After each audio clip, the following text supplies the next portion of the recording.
Salut les amis, maa ngi leen di jaajëfal bu wér di leen sant bu baax. Bon tey nag dañuy ñëw wax ci li nga xam ne moom la grand Pascal wax. Grand Pascal maa ngi déglu interview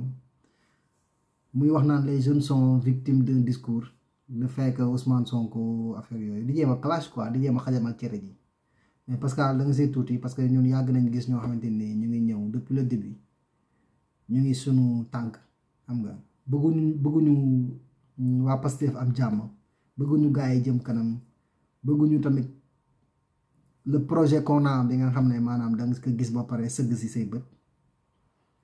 nga ne système bi ñuy changer affaire yooyu système bi du question le système ce sont les personnes en fait c'est pas le truc boo xamante ni gars yi moom la ñuy jëmmal parce que système yow si système bi nga bokk dès l'instant que tu n'aimes pas l'avancement dès l'instant que ngay gis yoo xamante ni mu ngi avancer si dëkk bi gaa yi di jël xaalis bi di ko pasaree di def loo xamante ni nii maanaam clientélisme politique di teg sama waaji fii sama xarit fii ne népotisme loolu la ñuy wax le système bi ñu bëgg a changer mooy les hommes qu'il faut à la place qu'il faut. Donc du coup boo jógee toog naan Ousmane Sonko son discours c'est un discours de faya ñun discours dafa am solo si ñun am na solo si ñun trop. Ak parcours bi tamit parce que moom sax wax na ko day Ousmane Sonko un homme c'est un discours et un parcours te ñun bu ñu xoolee Ousmane Sonko jëmmam rek ñun doy nañu parce que toppuñu ko parce que sunu sëriñ la toppuñu ko parce que dañu amoon lu ñu lekk toppuñu ko parce que dañu soxla dara ci Pastef wala affaire yooyu mooy li may wax gars yi rek avec Pastef moom on devient toujours plus te sa genre gi ñooy tax ñu gën a jàpp ci Pastef xam ne ñun si liñ jàpp dëgër la parce que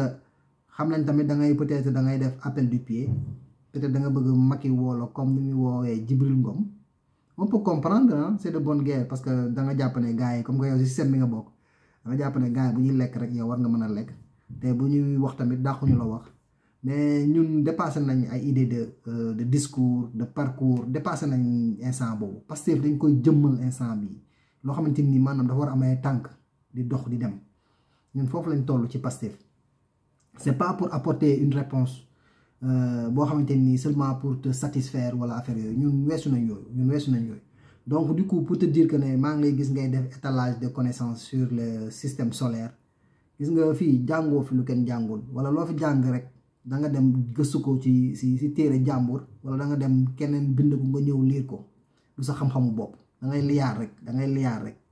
moom rek la ñuy wax gars yi dañ foog ne ils sont intelligents alors que école li ngeen toog la ñu toog jàng li ngeen jàng la gars yi jàng xam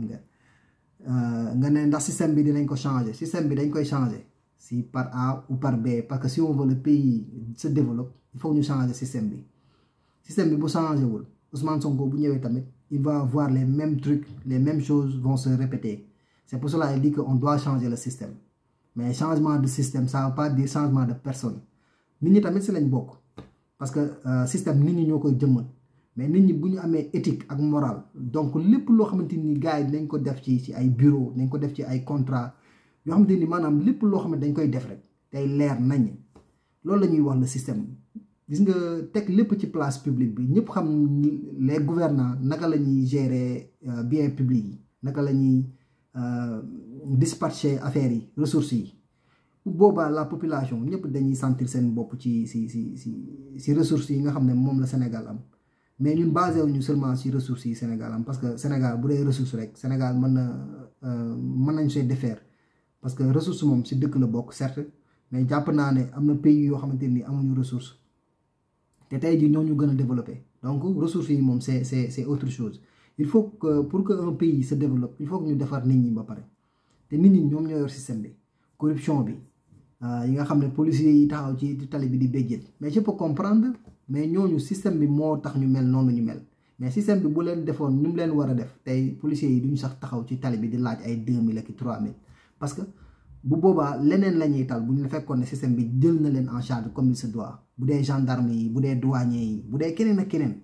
xam nga ay exception di nga ko ci gis ñoo xamante ni maanaam carrément dinañ bëgg def loo xamante ni maanaam dañuy jéggi yoon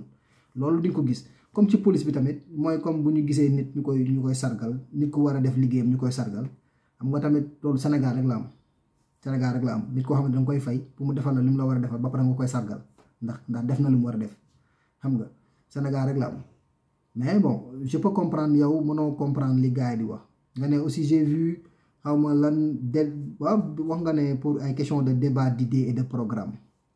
gars yi weesu nañ ay débat d'idées et de programme c'est que juste que yow da nga dégluwul xam nga tey sénégalais malhonnêteté intellectuelle weesuwul nga war a waxtaan ak nit nga déglu ko ba mu du début à la fin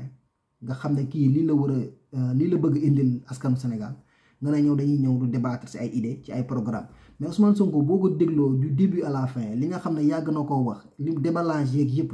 mais Ousmane Sonko indi na ci ay solution donc yow kan nga bëgg a débattre Ousmane Sonko non ñun duñ sa morom kon da ngay xaar parce que da ngay xaar parce que am na yoo xam te ni moom jàpp naa ne am na yoo xam bu fekkee ne gars yi bëgg nañ ko vraiment di ko doxal dëkk bi non je pense que ne am na yoo xam te ni war nañ koo weesu ay question de dama la bëgg contrer rek dama la bëgg contrer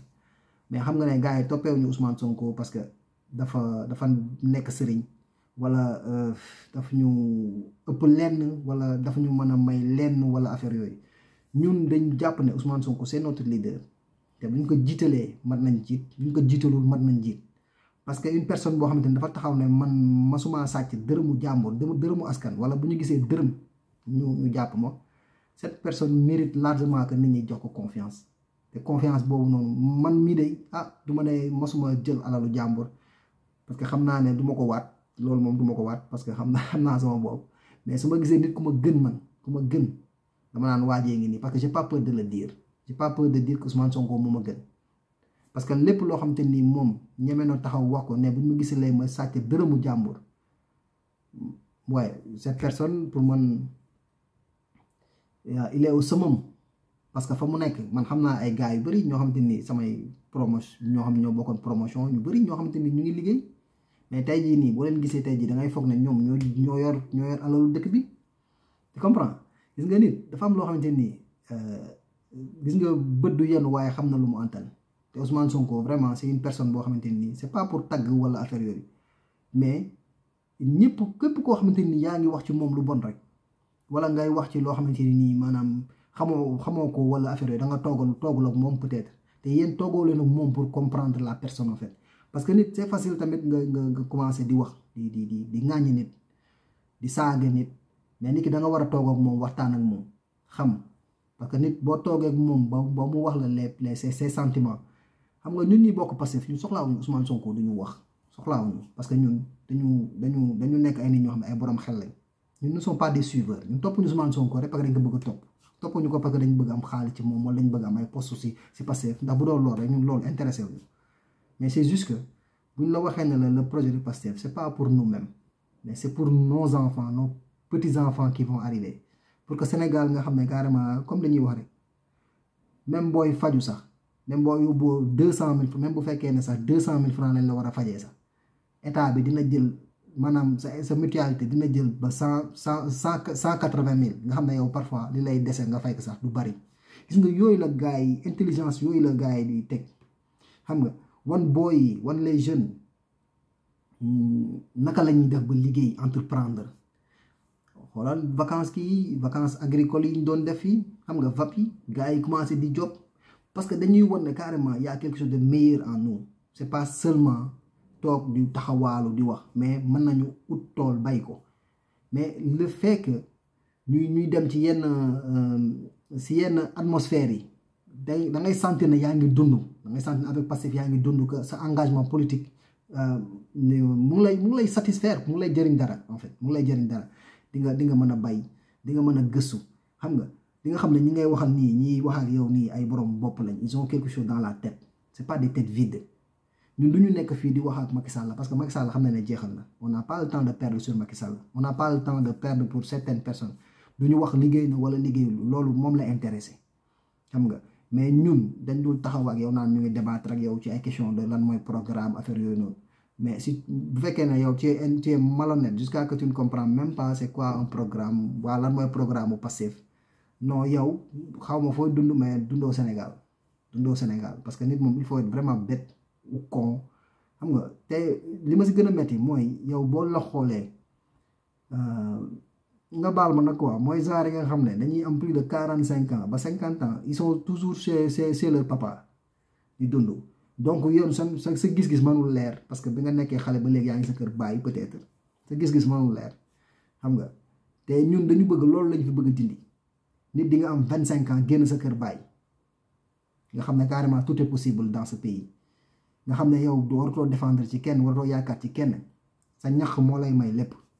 ñun yooyu moom ñun valeur yooyu lañu bëgg indi ci Pastef loolu moo fa ne Pastef mooy ñax jariñu xam nga boo demee bay jàng ba am say diplôme tu ne vas pas te trouver naan fan laay jëlee liggéey wala fan la liggéey sax dafa bari fan laay jëlee stage xam nga loolu tax na gars yi tey jii bon man moom pour ma part personnelle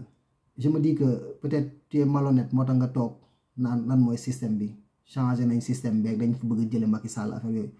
Macky Sall bi nga ko fi jëlee sax système bi taxul mu changé pour changer le système il faut changer les personnes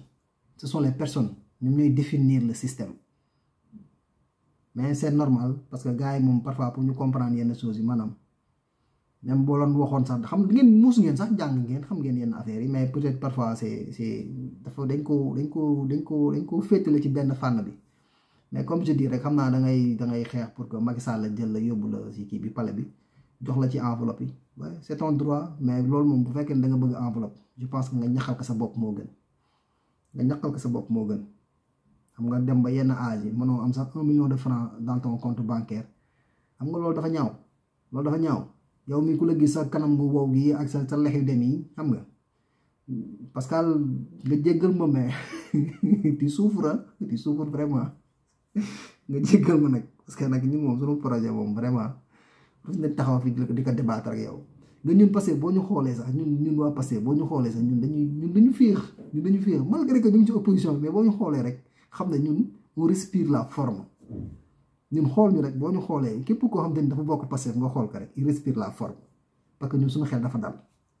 waa Pastef seen xel dafa dal koo gis mu bokk Pastef rek xool ko il souffre pas parce que déjà présent ce qui détermine la personne muy xel bu dal mooy ñun waa Pastef suñu xel dafa dal dañuy gis rek xam ne ñun bànneexam suñu biir bànneexam suñu xol bànneex la ñuy yeewoo parce que fi ñu bëgg a jëm ragaluñu fa am nañ destination te xam nañ dinañ changer Sénégal si nii wala ci naa gàllankoor yi dina bëri xeex bi dina bëri saaga yi dina bëri mais ñun dañuy focus si lu ñu bëgg ñun focus nañ si bu yàgg Ousmane Sonko nag bu ñëwee day toog rek muy dox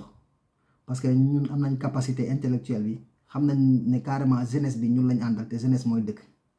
tey jii bu ñu leen waxoon tey jii ne ñëpp génn ñu bale mbedd mi ñun ñëppay génn bale mbedd mi amul nga am doctorat amul nga am loo mënti am da ngay génn nga xam ne Pastef moo la ko jaral dëkk bi moo la ko jaral tu es un patriote sur ce Pascal maa ngi lay ñaan rek nga génn ñu say débat d'enfant yooyu ay Ousmane Sonko nga ñëw débattre ñu duñ débattre ak yow weesu nañ di débattre ak yow parce que xam nañ ne matoo nit vraiment matoo nit parce que nit moom li koy matal yëpp yow moom defe naa parce que bu fekkee ne seen xalaat da nga koy jëmal ci benn côté rek nga ne les 14 morts lan moo tax ñu dee boo xoolee opposition bi ñun bi ñuy génn ñun yoruñu dara ñun yoruñu lu roy nit dañ ne nañu génn ñu défendre suñu leader mais dañuy génn défendre suñu leader parce que duñ ko bàyyi ñu koy sacrifier mais bon xam nga nit moom boo fi nekkee di débattre ci yenn yi day dem ba benn instant comme si tu es coupable te ñun nous savons très bien que où sont les coupables te yàgg tout le monde va rendre compte ak nu mu mënti demee loolu moom dafa leer nañ mais nag bon gars yi man maa leen di bàyyi parce que genre Pascal gi moom jaruñu tontu parce que xam nañ ne carrément mooy loolu mooy ñi nga xam ne seen xol dañuy yeewu muy naqari ba bu ñuy tëdd lay naqari donc du coup dañ leen di ñaanal yàlla def leen ay patriote bu ko defee mbégte mi mën a jóge seen xol ñun waa Pastef on devient plus et chaque jour yàlla xam na ne on devient plus parce que dañuy xam ne fi ñu taxaw fu dëgër la dañuy ñaanal yàlla Ousmane Sonko rek yàlla may ko wér tan nga xam ne lépp loo xamante ni nit da koo bëgg faagaagal rek yàlla na retourné si yow loolu la ñuy ñaan quoi jaajëf